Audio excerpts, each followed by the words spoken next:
Hello and welcome to MusicWords. MusicWords is where we learn one new word in music each day, and today's big word is chromatic scale. Chromatic scale, or to play anything in chromatic manner in music, is to go step by step through all of the musical notes that exist. I would like to explain this chromatic scale using colors. All of us know there are 7 different colors.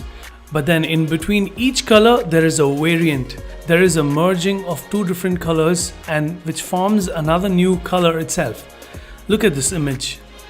This would mean to look at a picture in a chromatic way. And look at this picture. This would mean to look at an image which is diatonic or having a single flavor. So that's about it, guys. If you enjoyed today's video, give me a thumbs up and subscribe to our channel.